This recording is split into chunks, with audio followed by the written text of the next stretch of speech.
Hi guys, ಎಲ್ಲರೂ ಹೇಗಿದ್ದೀರಾ? ಎಲ್ಲರೂ ಚೆನ್ನಾಗಿದ್ದೀರಾ ಅಂತ ಭಾವಿಸ್ತಾ ಇವತ್ತಿನ ರೆಸಿಪಿ ಏನಂತ ಹೇಳೋದಾದ್ರೆ ಚಿಕನ್ ಮಸಾಲ ಯಾವ ರೀತಿ ಮಾಡೋದು ಅಂತೇಳಿ ನಾನು ಈ ವಿಡಿಯೋದಲ್ಲಿ ತೋರಿಸ್ತಾ ಇದ್ದೀನಿ. ತುಂಬಾ ಕ್ವಿಕ್ ಆಗಿ, ತುಂಬಾ ಸಿಂಪಲ್ ಆಗಿ, ಹಾಗೆ ಟೇಸ್ಟಿಯಾಗಿ ಕೂಡ ಮಾಡ್ಕೋಬಹುದು. ಮೊದಲಿಗೆ ನಾನು ಅರ್ಧ ಕೆಜಿ ಚಿಕನ್ ನ ವಾಶ್ ಮಾಡಿ ನಾನು ಒಂದು ಪ್ಲೇಟಿಗೆ ಎತ್ತಿಟ್ಕೊಂಡಿದ್ದೀನಿ. ನೆಕ್ಸ್ಟ್ ಇದು ಪೇಸ್ಟ್ ಶುಂಠಿ, ಬೆಳ್ಳುಳ್ಳಿ, ಹಸಿಮೆಣಸಿನಕಾಯಿ, ಒಂದೆರಡು ಹಸಿಮೆಣಸಿನಕಾಯಿ, ಪುದೀನ ಸೊಪ್ಪು, ಕೊತ್ತಂಬರಿ ಸೊಪ್ಪು, ಜೊತೆಗೆ ಆಲ್ ಸ್ಪೈಸಸ್ ಏನಿದೆ ಅದನ್ನೆಲ್ಲ ಹಾಕೊಂಡು ಅದ್ರ ಜೊತೆಗೆ 2ರಿಂದ ಗೋಡಂಬಿನ ನಾನು ಹಾಕ್ಬಿಟ್ಟು ಚೆನ್ನಾಗಿ ರುಬ್ಬಿ ಒಂದು ಬೌಲಿಗೆ ಎತ್ತಿಟ್ಕೊಂಡಿದ್ದೀನಿ. ಫ್ರೆಂಡ್ಸ್, ಫಸ್ಟಿಗೆ ನಾನು ಗ್ಯಾಸ್ ಸ್ಟವ್ ಮೇಲೆ ಒಂದು ಕಡಾಯಿ ಇಟ್ಬಿಟ್ಟು ಸ್ವಲ್ಪ ಆಯಿಲ್ ಹಾಕೊತಾ ಇದ್ದೀನಿ.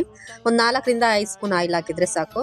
ಅದ್ರ ಜೊತೆಲೆ ಒಗ್ಗರಣೆಗೆ ನಾನು ಈರುಳ್ಳಿ, ಹಸಿಮೆಣಸಿನಕಾಯಿ, ಟೊಮೊಟೊ, ಒಂದು ಕ್ಯಾಪ್ಸಿಕಮ್ ತಗೊಂಡಿದ್ದೀನಿ. ಫ್ರೆಂಡ್ಸ್, ಫಸ್ಟ್ಗೆ ಎಣ್ಣೆ ಎಲ್ಲ ಕಾದಾದ್ಮೇಲೆ ಈರುಳ್ಳಿ, ಹಸಿಮೆಣಸಿನಕಾಯಿನ ಹಾಕ್ಬಿಟ್ಟು ನಾನಿಲ್ಲಿ ಒಂದು ಸ್ವಲ್ಪ ಸಾಲ್ಟ್ ಹಾಕ್ಬಿಟ್ಟು ಫ್ರೈ ಮಾಡ್ತಾ ಇದ್ದೀನಿ. ಅದ್ರ ಜೊತೆಲಿ ಅರಿಶಿನೂ ಕೂಡ ಆ್ಯಡ್ ಮಾಡಿಬಿಟ್ಟು ಫ್ರೈ ಮಾಡಬೇಕಾಗುತ್ತೆ. ಫ್ರೆಂಡ್ಸ್, ವಿಡಿಯೋ ಕಂಟಿನ್ಯೂ ಮಾಡೋಕ್ಕಿಂತ ಮುಂಚೆ ಯಾರೆಲ್ಲ ಹೊಸದಾಗಿ ನಾನು ವಿಡಿಯೋಸ್ ನೋಡ್ತಾ ಇದ್ದೀರಾ, ಪ್ಲೀಸ್ ನನ್ನ ಚಾನಲ್ನ ಸಬ್ಸ್ಕ್ರೈಬ್ ಮಾಡಿಕೊಂಡು ಪಕ್ಕದಲ್ಲೇ ಇರೋ ಬೆಲ್ಲೈಕನ್ ಕ್ಲಿಕ್ ಮಾಡಿ ಅಂತ ಹೇಳ್ತಾ ವಿಡಿಯೋನ ಕಂಟಿನ್ಯೂ ಮಾಡೋಣ. ಫ್ರೆಂಡ್ಸ್, ಈರುಳ್ಳಿ ಎಲ್ಲ ಫ್ರೈ ಆದಮೇಲೆ ನೆಕ್ಸ್ಟ್ ತೊಳೆದಿರೋ ಚಿಕನ್ ಇದೆಯಲ್ಲ ಅದನ್ನು ಕೂಡ ಹಾಕ್ಬಿಟ್ಟು ಒಂದು 2ರಿಂದ 3 ನಿಮಿಷ ಐ ಫ್ಲೇಮಲ್ಲಿ ಫ್ರೈ ಮಾಡ್ಕೋಬೇಕಾಗುತ್ತೆ. ಫ್ರೆಂಡ್ಸ್, ಅರಿಶಿನೂ ಕೂಡ ನಾನು ಆ್ಯಡ್ ಮಾಡಿದ್ದೀನಿ. ಈ ರೀತಿ ಫ್ರೈ ಮಾಡ್ಕೊಳ್ಳೋದ್ರಿಂದ ಉಪ್ಪು ಎಲ್ಲ ಚೆನ್ನಾಗಿ ಹೊಂದ್ಕೊಳ್ಳುತ್ತೆ.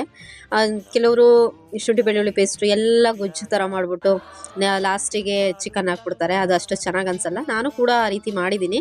ಅದು ಹೋಲಿಕೆ ಮಾಡ್ಕೊಂಡ್ರೆ ಈ ಥರ ಮಾಡೋದು ತುಂಬ ಟೇಸ್ಟಿಯಾಗಿರುತ್ತೆ. ನೀವು ಮನೇಲಿ ಒಂದ್ಸಲ ಟ್ರೈ ಮಾಡಿ ಅಂತ ಹೇಳ್ತಾ ನಾನು ಏನು ರುಬ್ಬಿಟ್ಕೊಂಡಿದ್ದೀನಿ ನೆಕ್ಸ್ಟು ಅದನ್ನು ಶುಂಠಿ ಬೆಳ್ಳುಳ್ಳಿ, ಕೊತ್ತಂಬರಿ ಸೊಪ್ಪು, ಪುದೀನ ಸೊಪ್ಪು ಅದೆಲ್ಲ ಏನು ರುಬ್ಬಿಟ್ಕೊಂಡಿದ್ದೀನಿ ಅದನ್ನು ಕೂಡ ಹಾಕಿ ಒಂದು 2ರಿಂದ 3 ನಿಮಿಷ ಮಿಕ್ಸ್ ಮಾಡಿ ಅದ್ರ ಜೊತೆಗೆ ಚಿಲ್ಲಿ ಪೌಡರ್ 1 ಸ್ಪೂನು, ಧನಿಯಾ ಪೌಡರ್ ಅರ್ಧ ಸ್ಪೂನ್ ಹಾಕ್ಬಿಟ್ಟು ನಾನಿಲ್ಲಿ ಮಿಕ್ಸ್ ಮಾಡ್ತಾ ಇದ್ದೀನಿ.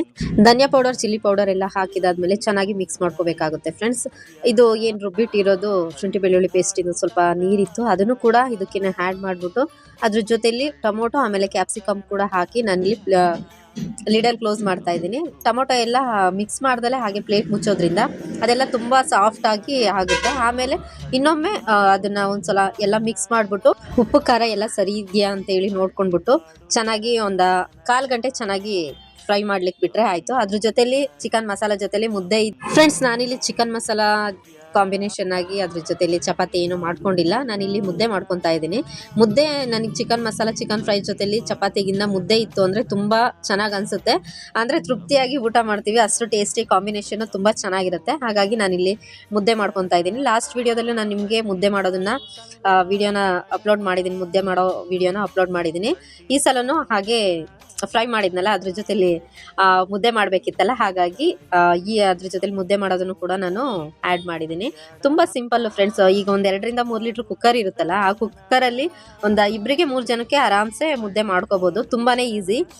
ಮುದ್ದೆ ಕೋಲು ಅದೆಲ್ಲ ಬಳಸೋ ಅವಶ್ಯಕತೆ ಏನಿಲ್ಲ. ತುಂಬ ಜನಕ್ಕಾದರೆ ನಾವು ಕೂಡ 10 ಜನಕ್ಕೆ 7 ಜನಕ್ಕೆ ಈ ಥರ ಮಾಡೋದಾದರೆ ಮುದ್ದೆ ಕೋಲನ್ನು ಬಳಸಿ ಮಾಡ್ತೀವಿ. 2-3 ಜನಕ್ಕೆ ಆಗೋದಾದರೆ ನಾನು ಈಗ ತೋರಿಸಿದ್ನಲ್ಲ ಅದೇ ರೀತಿ ಸಿಂಪಲ್ಲಾಗಿ ಮಾಡ್ಕೊತೀನಿ. ತುಂಬ ಟೇಸ್ಟಿಯಾಗಿರುತ್ತೆ ಫ್ರೆಂಡ್ಸ್. ಚಿಕನ್ ಮಸಾಲ ಜೊತೆ ಈ ಮುದ್ದೆ ಕಾಂಬಿನೇಷನ್ನು.